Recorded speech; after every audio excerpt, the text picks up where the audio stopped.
Hello everyone. स्वागत करता हूं मैं अपने इस चैनल पर आप सभी का। और आज हम लोग बात करने वाले हैं बीपीएससी के एग्जाम पैटर्न और सिलेबस के बारे में। ठीक है, तो जो लोग भी 73वां बीपीएससी की तैयारी कर रहे हैं उनके लिए ये वीडियो बहुत यूजफुल होने वाली है। या 73वीं के बाद जो 74वीं 75वीं या आगे बीपीएससी की एग्जाम देने वाले हैं, तो जब तक सिलेबस या पैटर्न में कोई चेंज नहीं होता है तब तक के लिए बहुत ज़्यादा इम्पोर्टेंट होने वाला है। किसी भी एग्जाम की तैयारी से पहले उस एग्जाम के नेचर को समझना, उसके पैटर्न को समझना और उसके सिलेबस को समझना बहुत ज़्यादा ज़रूरी होता है। ठीक है, तो आज हम लोग बात करने वाले हैं बीपीएससी। ठीक है, बीपीएससी के बारे में, बीपीएससी सिविल सर्विसेज के बारे में, क्योंकि बीपीएससी टीचर वाली भी एग्जाम कंडक्ट कराती है और भी बहुत सारे एग्जाम को कंडक्ट कराती है। हम लोग बात करेंगे बीपीएससी सिविल सर्विसेज एग्जामिनेशन की। ठीक है, हम लोग बात करेंगे बीपीएससी सिविल सर्विसेज एग्जामिनेशन की। ये जो एग्जामिनेशन है ये 3 चरणों में होती है। एक प्रारंभिक परीक्षा होती है। ठीक है, प्रारंभिक परीक्षा। दूसरा जो है इसमें मेंस होता है और तीसरा इसमें इंटरव्यू या साक्षात्कार होता है। साक्षात्कार। तो 3 चरणों में ये परीक्षा संपन्न कराई जाती है। इसे हम लोग प्रिलिमिनरी एग्जामिनेशन कहते हैं, शॉर्ट में इसे पीटी बोलते हैं। ये मेंस है और ये होता है इंटरव्यू। ठीक है, इंटरव्यू। सबसे पहली बात, अगर आप बीपीएससी सिविल सर्विसेज एग्जामिनेशन की प्रिपरेशन करना चाहते हैं तो आपके अंदर 2-3 चीज़ें होनी चाहिए।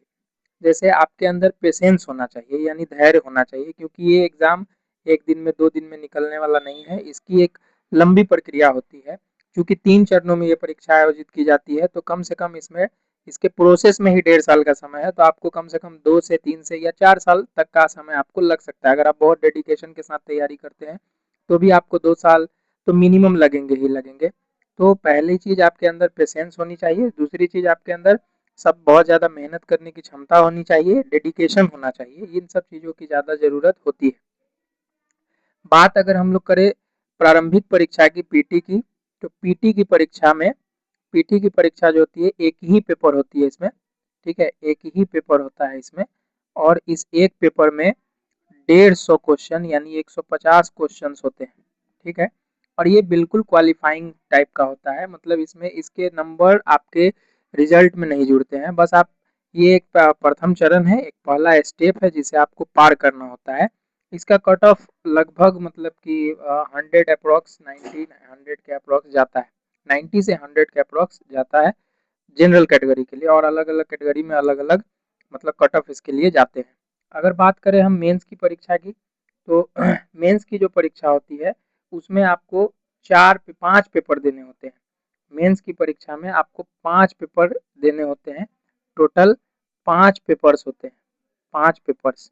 अब इसमें 5 पेपर्स कौन कौन से होते हैं, तो ये 150 मार्क्स का ही होता है। 150 क्वेश्चन और 150 मार्क्स का ये होता है। यहाँ 5 पेपर में जो पहला पेपर होता है, ठीक है, पहला पेपर होता है वो क्वालिफाइंग होता है। पहला पेपर होता है सामान्य हिंदी। ठीक है, पहला पेपर होता है सामान्य हिंदी। ठीक है, ये 100 मार्क्स का होता है। सामान्य हिंदी जो होता है वो 100 मार्क्स का होता है और ये क्वालिफाइंग होता है। ठीक है, क्वालिफाइंग होता है, यानी इसे केवल आपको पासिंग मार्क्स लाना होता है और पास करना होता है। दूसरा पेपर जो होता है वो होता है सामान्य अध्ययन जीएस पेपर 1। ठीक है, जनरल स्टडीज पेपर 1। ठीक है, जीएस 1 होता है। ये 300 मार्क्स का होता है। ठीक है, ये 300 मार्क्स का होता है और यहाँ से अब आपका इम्पोर्टेंट पेपर शुरू होता है। फिर एक होता है जीएस 2। ठीक है, ये भी 300 मार्क्स का होता है। यही आपके रिजल्ट को डिसाइड करवाएगा। ये 2 जीएस पेपर और एक पेपर होता है एसए का। ये एसए, ये भी 300 मार्क्स का होता है। ठीक है, एसए 300 मार्क्स का होता है। तो ये हो गए। और एक 5वां पेपर भी होता है जिसको ऑप्शनल बोलते हैं। ठीक है, ऑप्शनल। तो ये जो ऑप्शनल है ये फिर आपका 100 मार्क्स का होता है और ये ऑब्जेक्टिव टाइप एमसीक्यू टाइप का होता है और इसे भी आपको क्वालिफाई करना होता है, यानी ये भी क्वालिफाइंग नेचर होता है।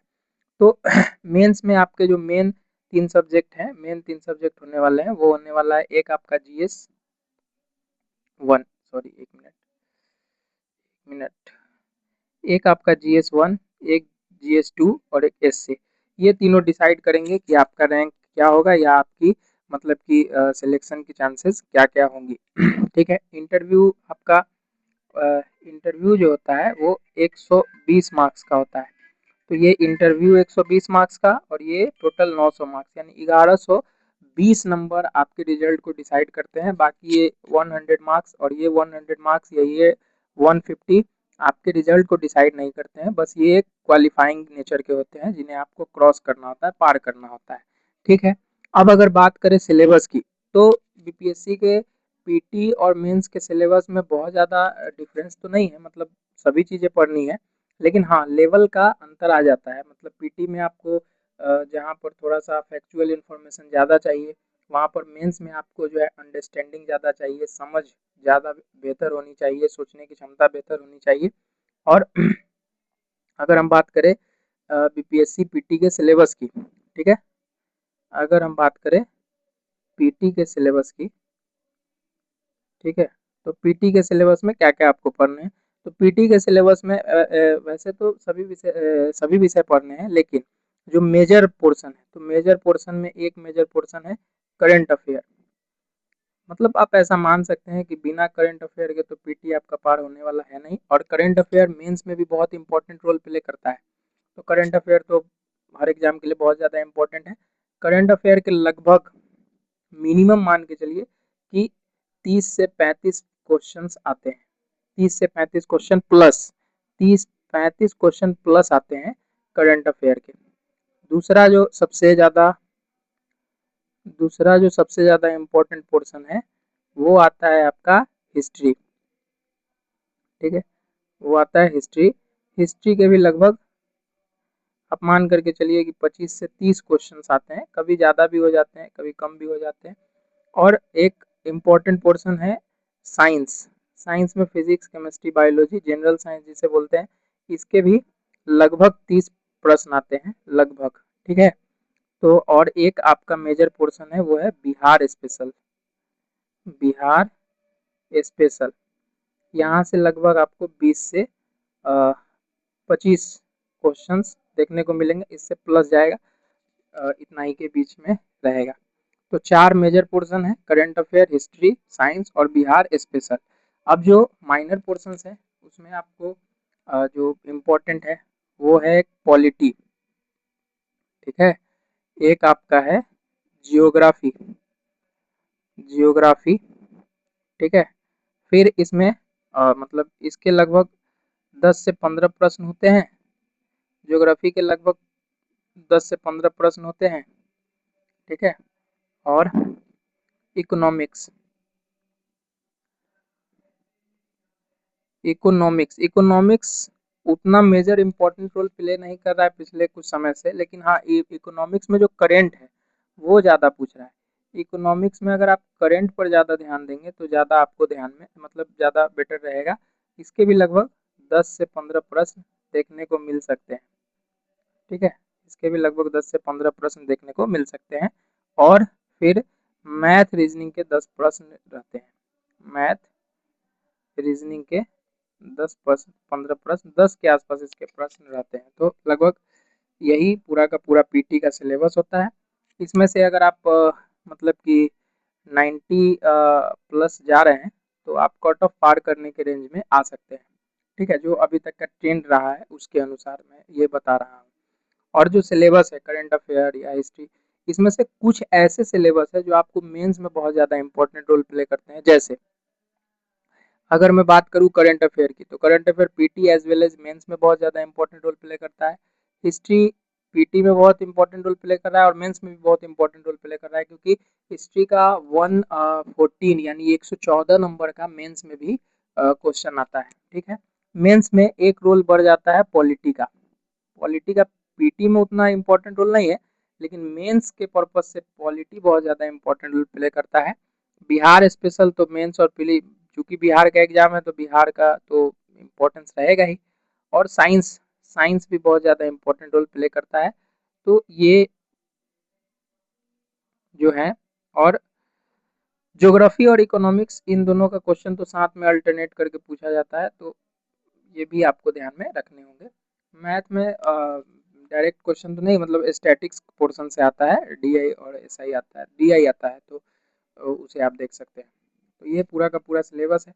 अब इसमें भी हिस्ट्री में एक चीज़ अच्छा क्या है बीपीएससी का, कि यहाँ आपको मतलब कि बीपीएससी में वर्ल्ड हिस्ट्री के बारे में ज़्यादा नहीं पूछता है, या फिर मेंस में जाइएगा तो वहाँ प्राचीन भारत और मध्यकालीन भारत के इतिहास से ज़्यादा नहीं देखने को मिलता है, वो सिलेबस में नहीं। मॉडर्न हिस्ट्री पर अगर आप ज़्यादा फोकस करेंगे तो मेंस में आपका काम हो जाएगा। लेकिन पीटी में आपको एंशिएंट, मेडाइवल और मॉडर्न तीनों पर ध्यान देना होगा।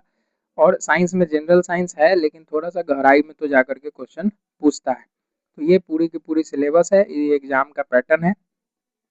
और आपको यहाँ से दिख रहा होगा कि हाँ कौन कौन सा क्या। जीएस पेपर 1 की अगर हम बात करें तो जीएस पेपर 1 में करंट अफेयर और बिहार करंट अफेयर, हिस्ट्री, और साथ में ये पूछा जाता है, क्या कहते हैं, डीआई पूछा जाता है। जीएस पेपर 2 में ज्योग्राफी, इकोनॉमिक्स, पॉलिटी, ये पूछे जाते हैं।